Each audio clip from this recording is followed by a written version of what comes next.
kabarnya Bu Mimin sekarang? Alhamdulillah baik-baik. Gimana keadaannya di sekolahan? Untuk saat ini sekolahan sedang mengalami masa-masa karantina. Jadi murid-murid diminta untuk belajar di rumah dan guru-guru juga diminta untuk menugasi murid-murid di rumah. Tapi sejauh ini alhamdulillah lancar. Hanya saja terkendala itu tadi, Terkendala oleh virus corona. Ya, ini yang saya mau tanyakan itu tentang kurikulum ya Bu ya. Kurikulum saat ini. Menurut pandangan Bu Mimin, kurikulum K13 itu seperti apa?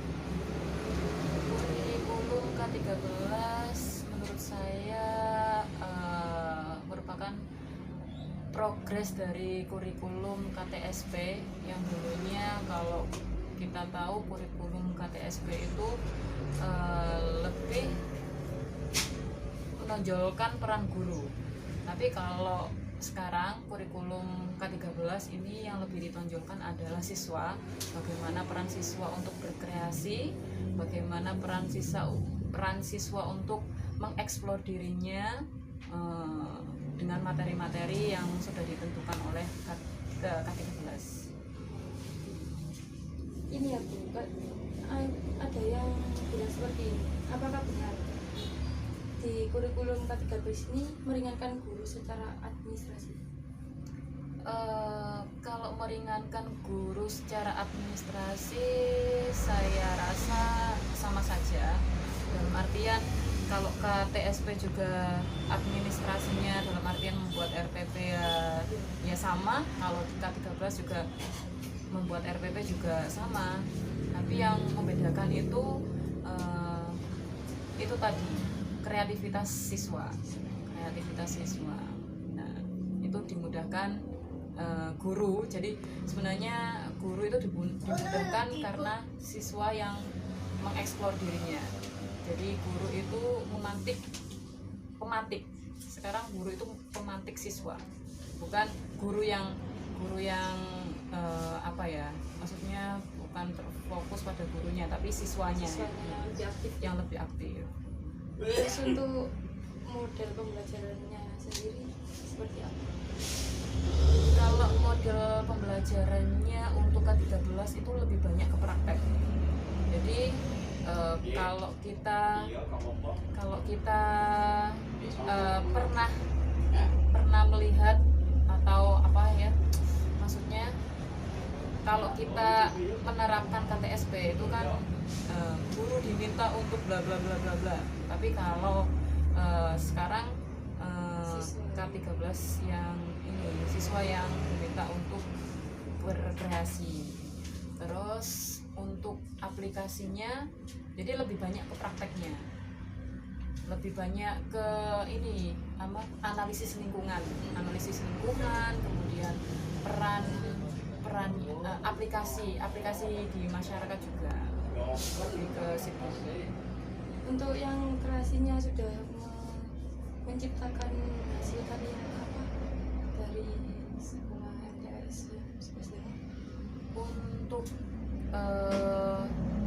hasilnya cipta dari K13 ini ada semacam mungkin untuk pelajaran bahasa Indonesia ini lebih ke proses kreatif sastra. Ada puisi, kemudian ada kumpulan puisi, dan sudah ada bukunya. Berarti itu ciptaannya siswa sendiri.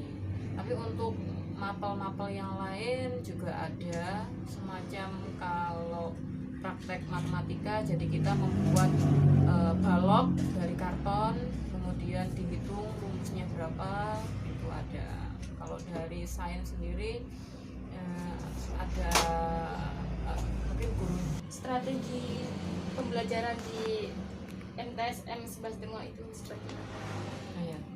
Strategi belajar di MTS 11 Tengah ini karena siswanya itu aktif, siswanya juga punya rasa penasaran yang tinggi. Jadi dari MTS Kelas 5 ini apa namanya lebih ke prakteknya.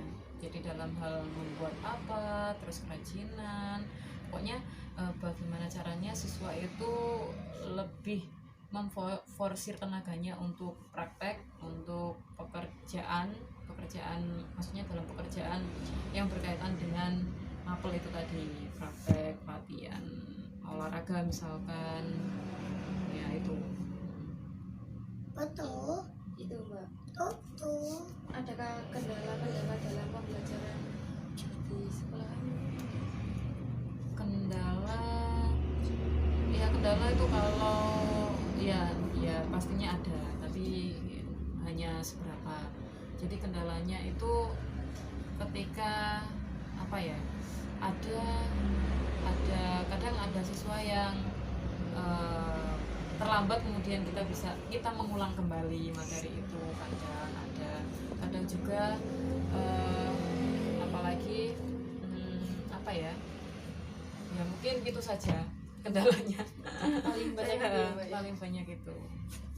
Terus ini Mbak, menurutnya sampean lebih baik mana, kurikulum KTSP sama kurikulum K13 untuk pembelajaran di Kalau menurut saya, dengan siswa yang aktif dan super penasaran itu lebih cocok dengan metode K13 yang tadi. Kalau KTSP itu kan kita hanya berceramah saja, tapi ya perlu di K13 juga ada ceramah, tapi ya tidak terlalu sering berceramah, tapi lebih ke prakteknya, cocok untuk K13. Terus untuk yang praktek-praktek itu ya Mbak ya, apakah tidak membebani siswa? Selama siswa itu merasa senang, kita membuat mereka merasa senang dulu, mencintai pelajarannya. Dengan demikian siswa itu akan lebih menerima pelajaran itu, membuat bahagia dulu. Terus untuk sama sendiri ya, harapan apa di kurikulum K13 ini? Untuk kedepannya kurikulum K13 harus lebih ditata lagi, dalam artian mungkin pembelajarannya atau apa ya memang lebih banyak ke praktek, tapi untuk praktek sendiri juga perlu ada metode khusus dengan anak-anak yang khusus juga. Misalkan untuk anak audiovisual itu seperti apa, untuk anak yang suka membaca itu seperti apa, harus disesuaikan. Seperti itu. Mungkin hanya itu yang Ya mungkin. Terima kasih banyak Bu Mimin atas informasinya, pelajaran di MTS tentang kurikulum K13. Di sekolahnya nggak apa-apa di rumah nggak apa-apa. Gimana Gini Pak, langsung ke pertanyaannya ya. Yang pertanyaan yang pertama, menurut Bapak kurikulum K13 itu seperti apa? K13 ya, K13 itu baik ya, menurut saya K13 itu adalah perkembangan yang sangat populer saat ini. Itu ya lebih baiklah daripada yang kemarin karena menerapkan di samping kepandaian atau pengetahuan juga keterampilan. Nah, diharapkan siswa ini tidak hanya pinter otaknya tapi juga terampil, dan ini sangat penting, perlu diterapkan di masa saat ini. Nah, inilah keunggulan K13. Seperti itu ya Pak ya. Langsung ke pertanyaan selanjutnya lagi. Untuk pertanyaan yang selanjutnya, bagaimana proses pembelajaran kurikulum K13 di kelas? Proses pembelajaran di kelas K13 kebanyakan guru-guru sudah menerapkan sistem K13. Nah, di samping menerapkan tentang penilaian, tentang pengetahuan, keterampilan, juga mereka itu sangat antusias sekali di dalam pembelajarannya. Nah, antara guru dan murid ini kalau menurut K13 ini sangat sangat cocok, meskipun ada kurang lebihnya ya banyak sekali ya, karena ini menyesuaikan kami orang. Nah, itu barangkali. Mungkin bisa disebutkan salah satu kendalanya pada saat pembelajaran. Nah, kendala K13 ini di samping guru itu disibukkan dengan penilaian yang begitu banyak, kesempatan murid pada saat diterangkan dan menerapkan yang diharapkan dari K13 praktek ini ya, ini memang terkendala kepada fasilitas sarana dan prasarana. Nah, kalau sarana dan prasarana ini memadai, cukup, itu memang hebat, bagus untuk anak-anak. Nah, kebanyakan sekolahan kami, madrasah kami itu fasilitasnya kurang. Jadi menyesuaikan apa yang ada. Ya, alhamdulillah di madrasah kami insya Allah ya bisa tahap demi tahap lebih baik.